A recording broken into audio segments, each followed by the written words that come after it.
Pendant que Michael, David et Marco gèrent leur saison des sucres 2025, c'est Jean-Étienne qui anime des entrevues avec les leaders des plus grandes entreprises manufacturières en acériculture.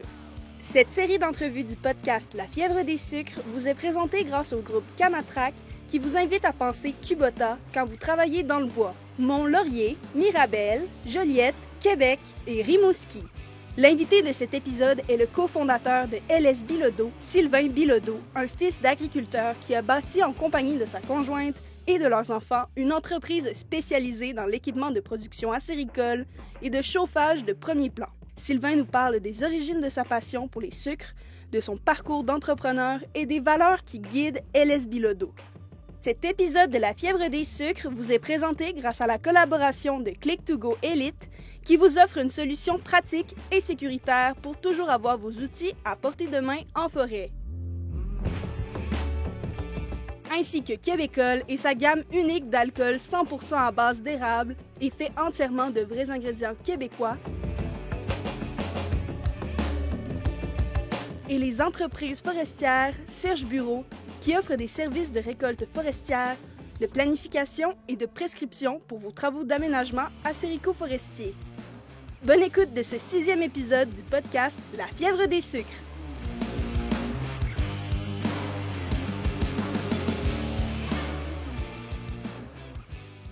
Bonjour Sylvain, je suis content de t'accueillir à La Souche. J'ai compris que c'est ta première visite dans notre région. Oui. Je te parlais il y a un instant là, du haut potentiel acéricole. On parlera de ça peut-être un peu Très intéressant. en conclusion parce que je veux d'abord qu'on parle de toi. OK. Mon ambition aujourd'hui, c'est de, oui, connaître ton entreprise, mais la découvrir aussi sous l'angle des valeurs. Tu sais, que tu nous parles un peu de l'histoire, tout ça.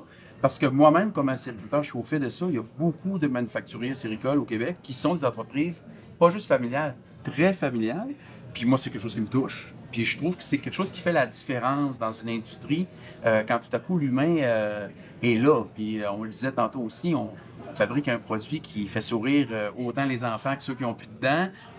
Il y a quelque chose de magique dans cette industrie-là qui part des entretiens comme celui que je vais faire avec toi aujourd'hui. C'est un peu ça que je veux faire découvrir aux gens.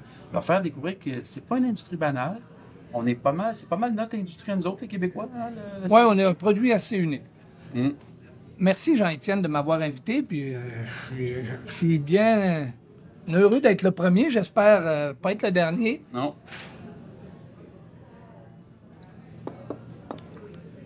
Délicieux.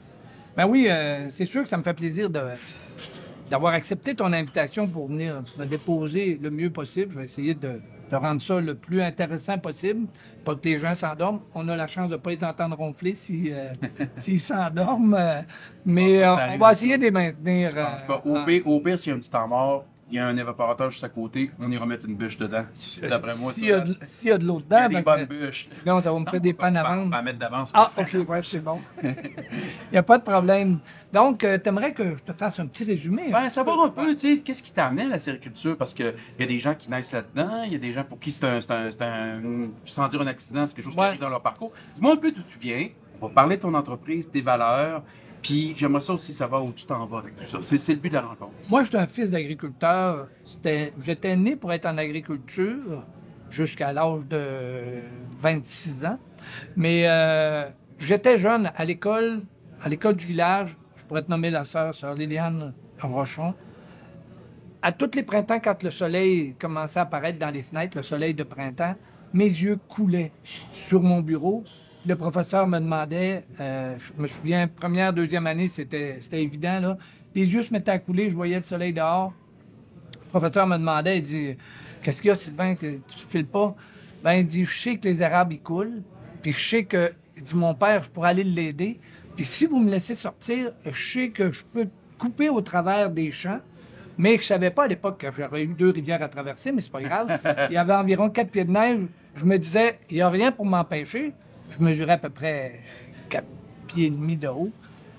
La seule réponse qu'il y avait à ça, il m'attachait à l'infirmerie parce qu'il se disait, si on le perd, s'il sort, on le perd, on le retrouve pas. Avec la forme des neiges. Eux autres, ils connaissaient qu'il y avait des rivières, il n'y avait pas de chemin ouvert.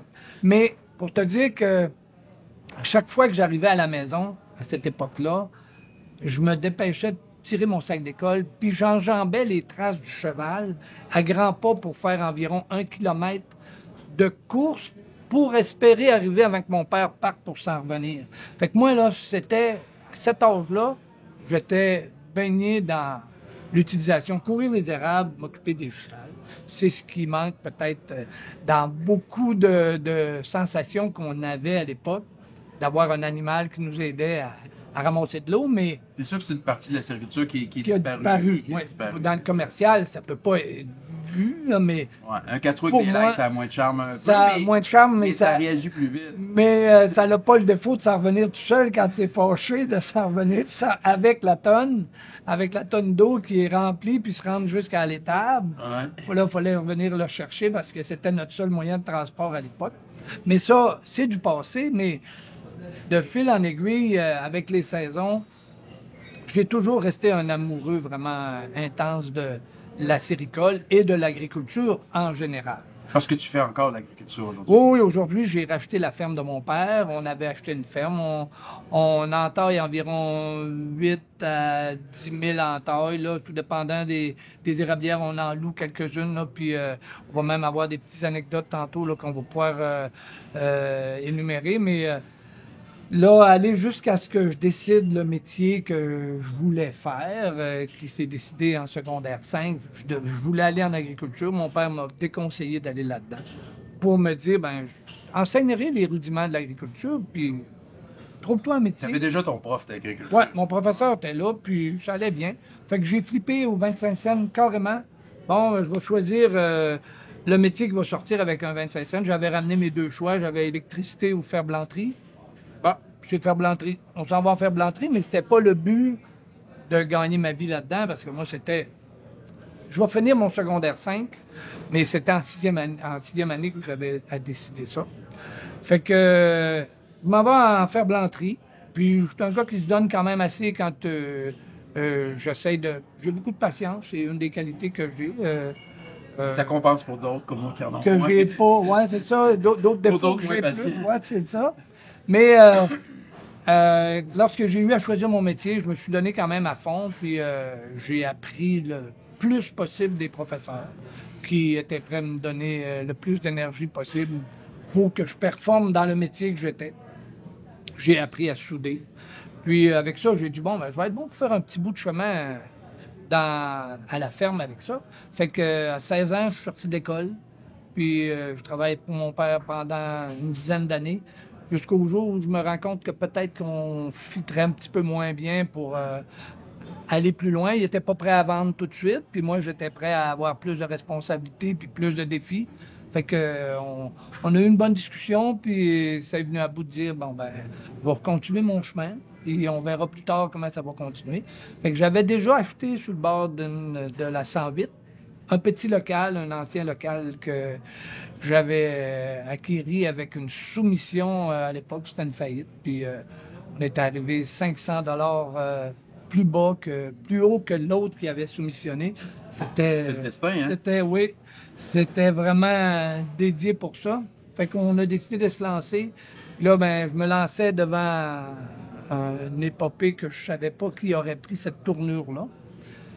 Mais je me souviens encore je finis de dérouler la peinture au plafond, puis mes économies avaient toutes été mises sur 2 petits équipements, une plieuse manuelle, quelques petits équipements que j'avais rénovés d'une usine qui avait brûlé, que j'avais sandblasté, peinturé, du travail pour travailler le métal, parce que je m'étais quand même resté dans le plan de travailler le métal en feuille, la soudure. J'aimais, je suis quand même assez manuel.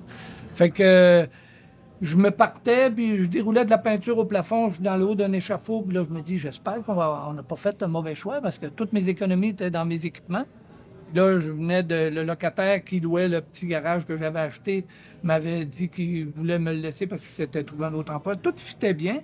Probablement que c'était la destinée, qu'on pourrait dire, là.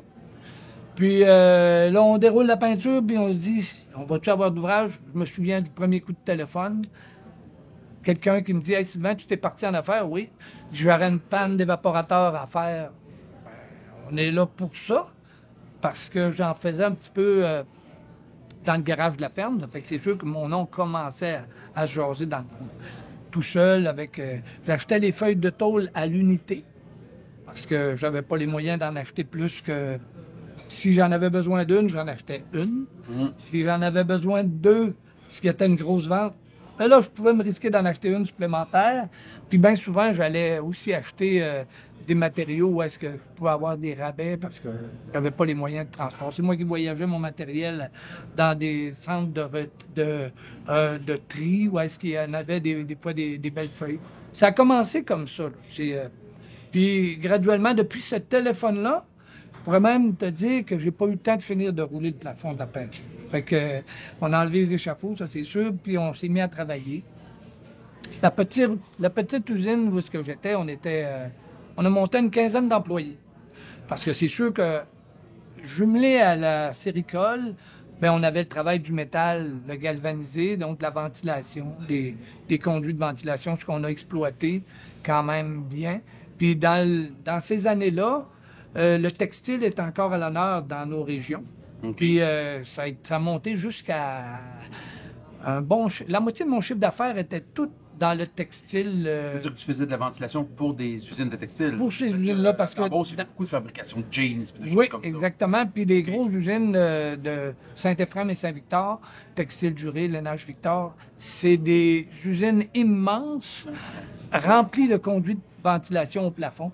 Fait que on était là pour ça, puis on donnait un bon service aussi, puis les gens appréciaient, fait qu'on leur donnait ce qu'ils voulaient. C'était une époque où on était délocalisé beaucoup la production. Je l'ai vu, moi, j'étais dans l'industrie du plein air, compagnie comme Chlorophylle, toutes les productions partaient. Ça a duré un bout jusqu'à temps qu'on se rende compte que ça revenait des fois dans des conteneurs tout croches, que c'était copié ailleurs. C'est ça. Là, on a perdu ça. Hein. Je pense qu'il y a quasiment 60 000 emplois dans le domaine du textile. Ben oui, puis nous autres, pour nous, là, dans l'espace de, je te dirais, 1 an et demi, 2 ans, on a perdu 2,5 millions de chiffre d'affaires dans notre entreprise. Fait que là, non, on était essoufflés, là, on aurait dû voulu faire ventilation, mais pas plus peur de ça que d'autres problèmes. On a retroussé nos manches, puis on avait déjà encore une autre branche qui était la séricole.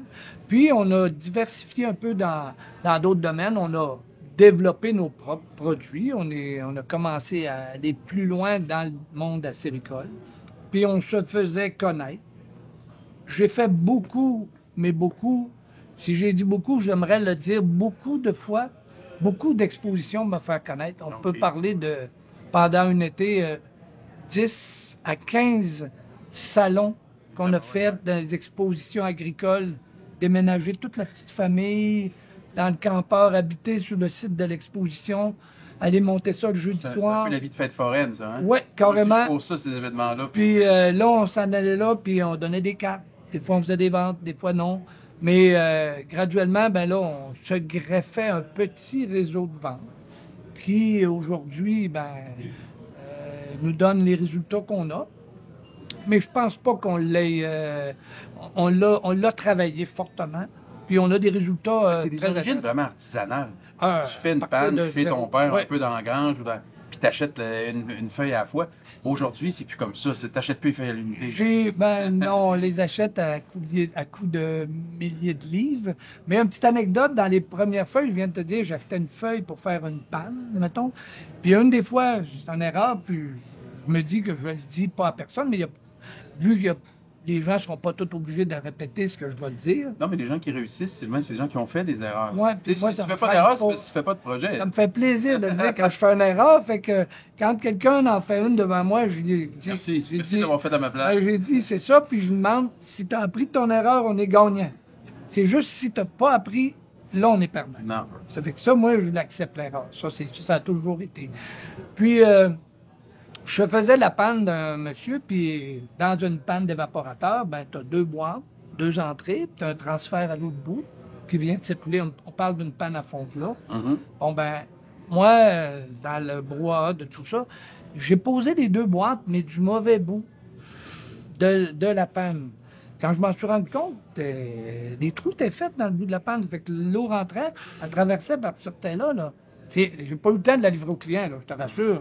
Je m'en suis rendu compte avant. Mais là, il me reste juste assez de tôle pour repatcher les 2 trous, pour reboucher les 2 trous, puis les repercer à l'autre bout. Mais je peux te dire que là, j'étais nerveux un peu quand j'ai voulu livrer la panne au client. J'ai presque été obligé de le payer pour qu'il apprenne. J'ai dit. Puis aujourd'hui, j'aimerais pouvoir la retrouver, mais probablement qu'elle est détruite. Je l'aurais mis dans mon petit musée des équipements. Où est-ce que. Mais pour te dire que j'étais vraiment mal à l'aise aujourd'hui, ça serait pas long. Là. On serait dessus avec une roue tracteur, puis on en referait un autre. Mais à l'époque, je l'avais un peu regretté. Mais ça fait partie des erreurs, puis je m'en souviens, ça m'a vraiment marqué. Mais des fois, c'est qu'on fait des choses comme ça, puis ça nous amène à prendre des engagements pour la suite. Ouais. Tu te dis, waouh, ça vient de m'arriver, je veux plus que ça m'arrive. C'est ça. Quelle mesure je vais prendre, quelle valeur je vais me donner, quelle façon de fonctionner on va se donner. Puis ça aussi, j'aimerais bien qu'on en parle quand tu y arriveras, de dire, justement, c'est quoi qui vous guide? Parce que chaque entreprise, que ce soit en agriculture ou ailleurs, fonctionne avec des valeurs. Puis ces valeurs-là, ils proviennent d'expériences initiales comme ça. Aujourd'hui, tu l'as dit, aujourd'hui, on niaiserait pas avec ça. C'est une valeur que tu as. Ben oui, c'est sûr. Qui est liée au fait que tu as eu cette erreur-là. Puis en ce sens-là, c'est un apprentissage plus qu'une erreur. Oui, nous autres, c'est sûr que aujourd'hui, moi, ce que j'aime, c'est quand un client m'appelle et qu'il est content de ce qu'on lui a vendu. Les clients vont nous dire, hey, on est content de faire affaire avec vous autres, puis on est content que LS Bilodeau produise des produits. Les gens vont souvent nous féliciter pour l'innovation qu'on a. Moi, j'aime beaucoup développer puis améliorer des situations. Oui, on fabrique beaucoup de sur-mesure, puis on développe des produits qui n'existent pas. Souvent, on est visé par nos concurrents pour des nouveautés qu'on amène sur le marché. Puis on en est fiers. Puis vous débordez quand même de la sériculture, le petit fromager, vous faites des fournaises, vous faites, il y a des choses périphériques. Puis ça, je pense, ça vous caractérise Oui, je pense que c'est une qualité qu'on a chez LS Bilodeau, mais ça a tous un petit peu un lien. Tu le nommes en premier, le petit fromager, c'est l'agricole qu'on a dans le sang, puis qu'on est entouré d'agriculteurs autour de chez nous. Puis aussi, dans les péripéties que j'ai eues, j'ai acheté une entreprise à Québec qui fabriquait des équipements pour des fromageries. Puis, ça m'a permis, avec l'aide de Mélissa, qui m'a dit, « Papa, tu fais des mini-évaporateurs. Pourquoi on ne ferait pas un mini-fromager? » De là est venue l'idée. On s'est engagé un maître fromager qui nous a dicté comment faire du fromage, mais là, on l'a miniaturisé, on l'a rentré de force d'un ordinateur pour que lui rende ça tellement simple que ça en est agréable. On en a même vendu un à Punta Cana il y a 2 ans. On a vu le client encore la semaine passée, puis il est en train de prendre le monopole là-bas. Là. Il y a des choses légales, là, si on veut, mais si vous allez à Punta Cana, il y a un aéroport que vous allez manger du fromage fait avec un moyen fromager, parce que c'est un 400 litres, celui-là. Okay. Mais puis on pasteurise en même temps. Fait que c'est vraiment une gamme de produits à part, mais qui fait partie du métal, proche de l'agriculture. Quand on arrive avec des fournaises, on est dans le domaine du bois. Nous, on aime une bonne combustion. On a pris, j'avais un ami, puis qui est devenu un ami par la bande, un inventeur de système de combustion. Il est décédé maintenant, mais il a accepté de me transférer le plus de ses connaissances. J'ai voulu l'apprendre aussi. Ça a été un maître pour ce domaine-là. Oui, exactement. Puis aujourd'hui, je l'exploite encore. Mais on a transmis ça à nos évaporateurs. Faire une bonne combustion dans une poêle, dans une fournaise, on est capable de transférer ces aptitudes-là pour être plus économe, plus propre dans les particules qu'on émet dans la cheminée. Puis qui dit plus propre dans la cheminée, dit plus performant dans notre équipement, prend moins de bois, plus efficace. Fait que ça nous amène pour toi, c'est une évidence que ces choses-là fonctionnent ensemble, mais toutes les entreprises ne font pas ces choix-là. Puis il y a même déjà banquier, je pense, qui t'a dit « diversifie-toi pas trop », mais aujourd'hui, ça te sert. Donc, c'est un aspect... C'est pas un principe d'affaires, la diversification, c'est un choix que toi tu fais, puis que tu assumes, puis que tu valorises dans ton entreprise. Oui, exactement. C'est sûr que, oui, à l'époque, quand le banquier m'a dit, c'était la première usine qu'on avait, où on était une quinzaine d'employés, on devait faire un move pour agrandir dans l'usine actuelle, qui a 45 000 pieds maintenant. Je voulais un emprunt, puis le banquier m'a dit, Sylvain, tu dois te spécialiser dans ton métier, être performant là-dedans. J'ai dit, moi, j'aime être un peu diversifié, puis gérer une bonne part de l'entreprise, tant au niveau entrepreneurial de gérer la construction. J'aimais être au fait de tout ça en même temps. C'est probablement peut-être une maladie aussi, là. Fait que si ça se soigne, il y a des médicaments quelque part que quelqu'un va pouvoir me prescrire. mais j'aime la vie que je fais. Je me considère à la retraite depuis une bonne vingtaine d'années, 20-25 ans. Puis je suis vraiment heureux dans la situation où est-ce qu'on est. Mais être à la retraite, moi je suis pas déjà, là, mais je vois ça au loin des fois quand on revient. Est-ce que c'est pas déjà, c'est loin faire ce qu'on aime, la retraite? Tu sais, l'idée de la retraite, c'est rien faire. Non, ça c'est la mort. C'est la mort. Exactement. Mais faire ce qu'on aime vraiment, faire ce qu'on a envie, en liberté, sans contrainte, c'est peut-être une vision de la retraite un peu plus inspirante, puis c'est ça que tu vis. Ben, moi, c'est ce que je vis parce qu'à tous les matins, quand je rentre chez nous, puis j'invite tous tes auditeurs à venir nous rencontrer, ben, on aime ce qu'on fait, puis on est outillé maintenant pour faire des produits qui vont franchir le temps. Parce que bien souvent, des produits qu'on fabrique, on le dit aux gens, ils ont tout un défaut. La plupart des produits qu'on fait, ils ont un fameux défaut, c'est qu'il faut qu'ils les inscrivent dans leur testament pour les donner à quelqu'un d'autre. Parce qu'ils vont durer tellement longtemps que ils vont être pris pour le donner à quelqu'un, mais par testament, parce que ça a des bonnes valeurs jusqu'à la fin. Puis tu parles de retraite, puis on a parlé de valeurs familiales. Si tu peux te considérer un peu en retraite, c'est parce qu'il y en a d'autres qui ont pris un peu ta place. Oui. Parle-moi donc un petit peu de cette importance-là, parce que moi, c'est une chose qui me touche, puis c'est quelque chose qu'on rencontre souvent avec le goût du territoire, qu'on fait des reportages, tu sais, le lien générationnel, puis en agriculture d'une manière générale. Puis on oublie que la sériculture, c'est la première récolte de l'année. C'est une forme d'agriculture. Exactement, oui. Ben, c'est quelque chose d'important. On voudrait que ça continue. Puis c'est normal, on veut manger encore demain. Parle-moi un peu de ça, l'arrivée de Vincent, de Mélissa dans tes affaires. Y a-tu des moments où tu as douté? Y a-tu un moment déclencheur où t'es attrapé vraiment? C'est eux qui ont décidé ça? Moi et Linda, mon épouse, qui est 50% et plus de ma réussite, là, on se l'était dit, à 50 ans, si jamais on n'a pas personne de nos enfants qui sont intéressés, on va peut-être penser à faire d'autres choses. Là, maintenant, Marie-Christine, Vincent, Mélissa, Pierre-Anne sont tous un petit peu intégrés dans l'entreprise, même plus pour certaines personnes. 4 enfants, moi j'en connaissais 2. Oui, c'est ça. Oui, on a 4, tous avec Linda. C'est une vraie gang. Oui, on est une belle gang. Vraiment, là, c'est intéressant. Ah, c'est cool. Puis, moi, le plaisir de voir nos enfants graviter là-dedans, c'est ce que je veux. C'est ce que je veux surtout, c'est qu'ils soient heureux dans le travail qu'ils font. Ça, c'est le primordial, je le répète souvent. C'est pas évident à faire. C'est pas facile à faire parce qu'avec les commerces aujourd'hui, c'est intense, c'est de la performance, on a beaucoup... je pourrais dire que c'est beaucoup moins facile, c'est beaucoup plus difficile aujourd'hui que ça l'a été pour moi et Linda lorsqu'on a commencé avec notre rouleau de peinture. Tu penses, c'était ça? Oh, oui, je suis sûr et certain. Oh, oui, c'est sûr et certain. C'est à cause des normes, des règlements? Le manque de personnel. Le manque de personnel, les qualifications. Maintenant, on travaille avec beaucoup de... Haute technologie. Beaucoup de... c'est sûr que si on veut suivre le marché, on n'a pas le choix d'être avec des équipements à la fine pointe. Sinon... dans 10 ans, on va être à la traîne de tout le monde. Puis chez nous, on n'est vraiment pas là. On est en avant pour la plupart de tout ce qu'on a comme équipement. Ça nous permet de pouvoir payer mieux notre personnel, parce qu'avec un bon équipement qui est plus performant, on est capable de produire plus, mieux, dans moins de temps. C'est le but de notre business. Puis c'est agréable de faire ça à tous les matins. Peux-tu me faire juste un petit topo de LS Bilodeau aujourd'hui? C'est quoi en termes de taille, avec toute la réserve, la pudeur, des choses que je ne suis pas obligé de savoir? Je ne te demanderai pas ton chiffre d'affaires. Non. Mais tu sais, les gammes de produits, il y a combien de produits dans votre inventaire? Et combien d'employés? Ça ressemble à quoi? On est rendu avec 70 employés. On a 15 travailleurs étrangers maintenant. On a 2 succursales, une à Saint-Ephrem de 45 000 pieds, une à Neuville de 10 000 pieds.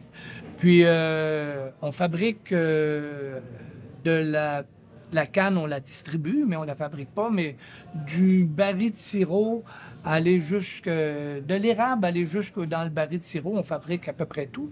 Puis, on a des nouveaux produits qui s'en viennent, là, qui vont probablement révolutionner. On peut parler ou pas? C'est sûr qu'on se garde toujours une petite gêne parce que on est toujours en développement. Okay.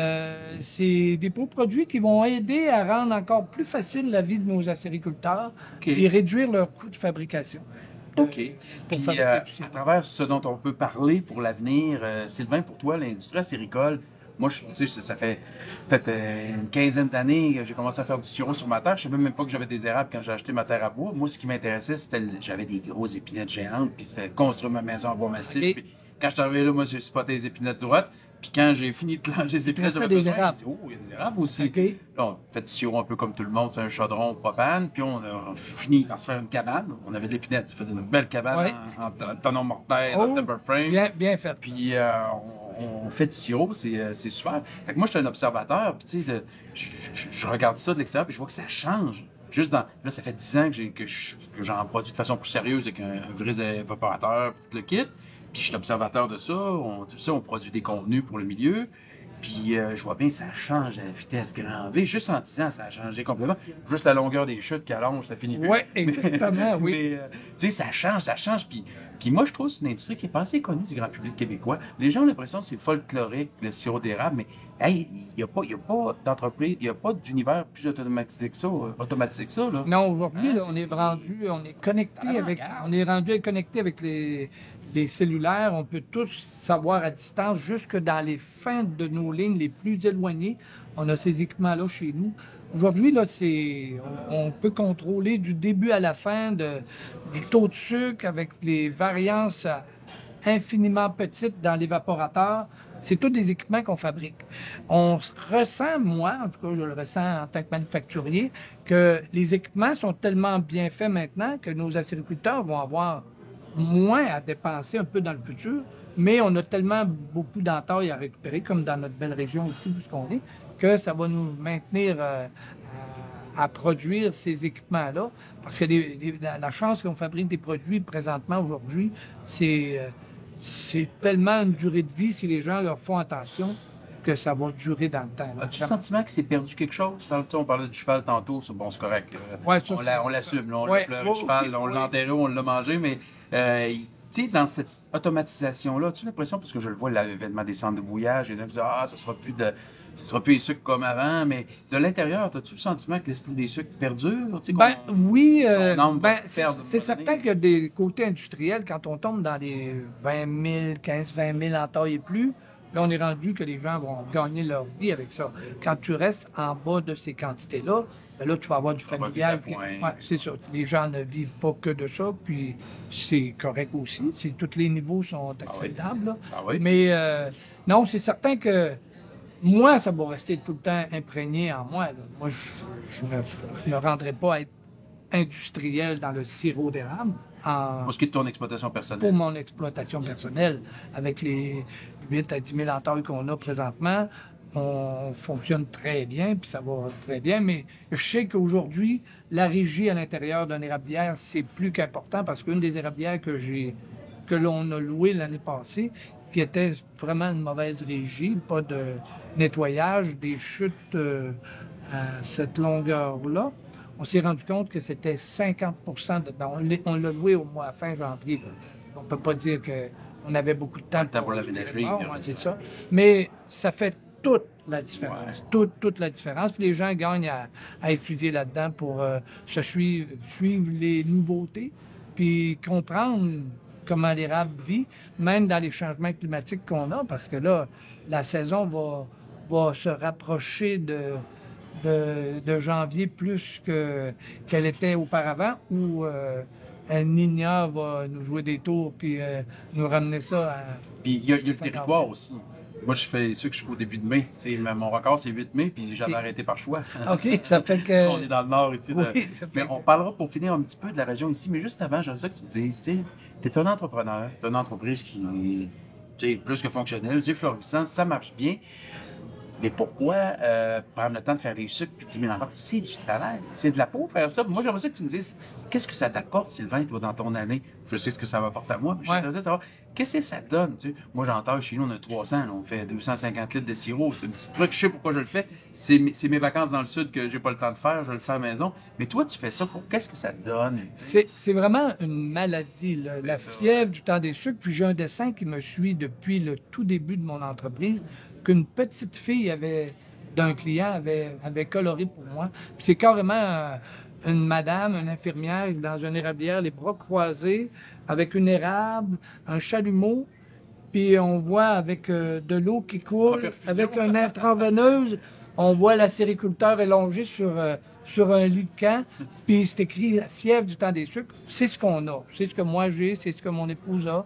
Puis c'est ce qu'on aime répandre, parce que quand un client vient me rencontrer, là, j'essaie juste de comprendre s'ils ont la fièvre du temps des sucres. Quand ils l'ont pas, je leur dis, vous risquez de tomber malade.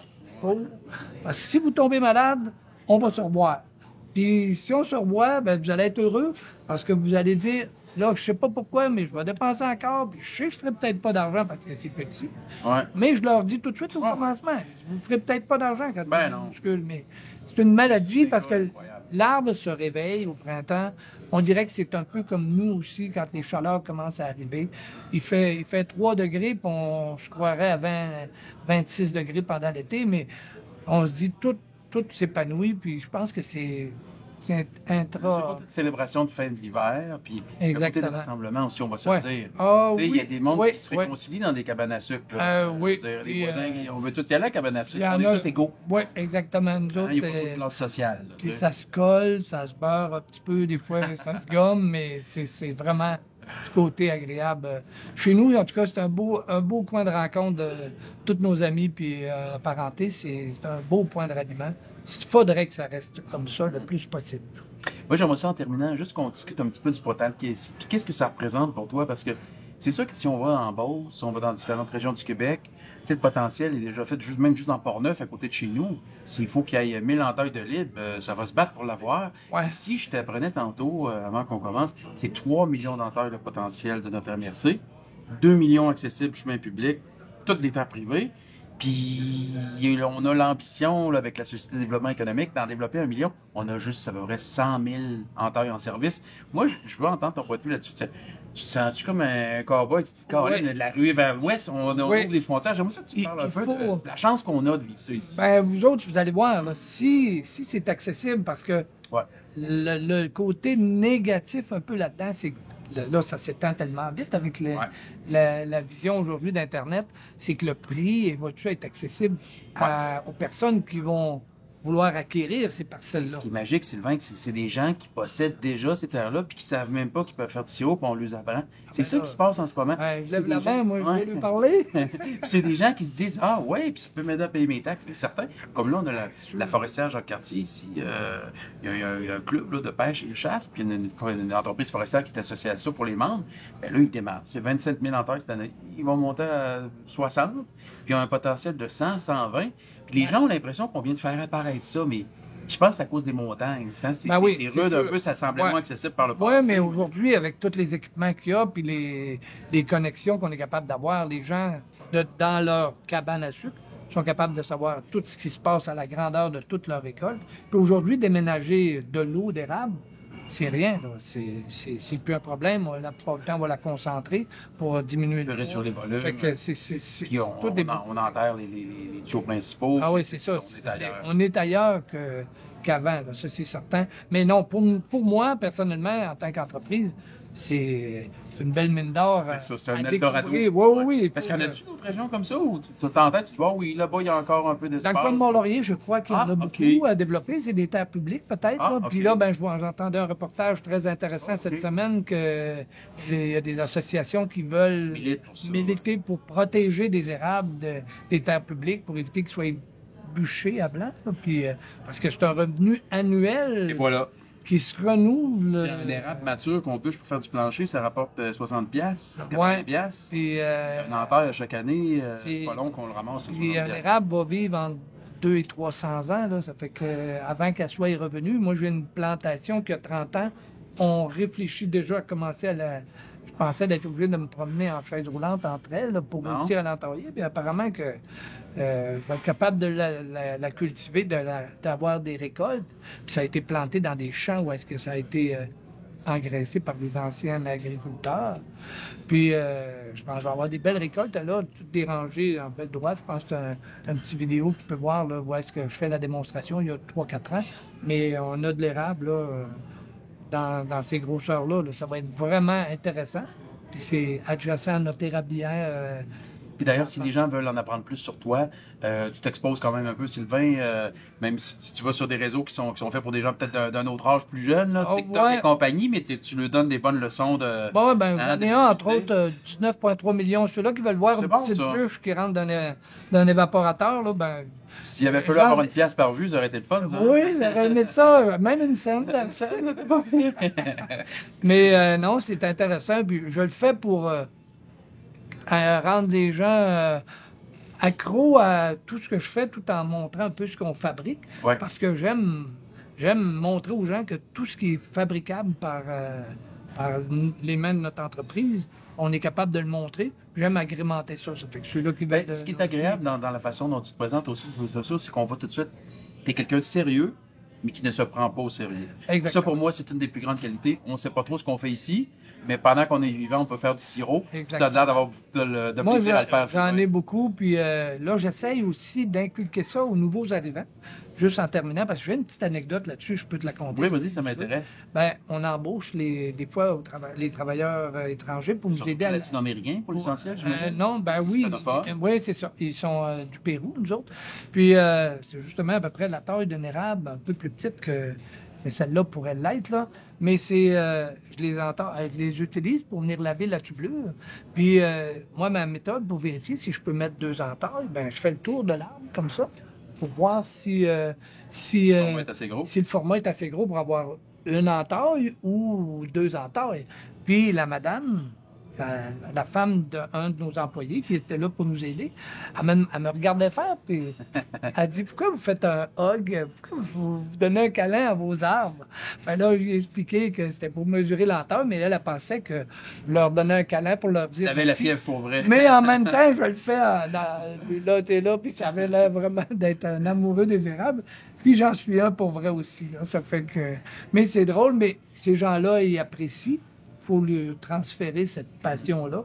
Puis quand on les avise qu'on fait un petit party à cabane, ils nomment tout le temps présent. Oh, que oui, oh, mais oui. tu sais que dans les cultures latino-américaines et dans la culture québécoise, on a un trait d'union commun qui nous ramène à la cabane, c'est les oreilles de gris, qu'eux appellent la chicharron. Hein? Ah c'est oui, la OK. même chose.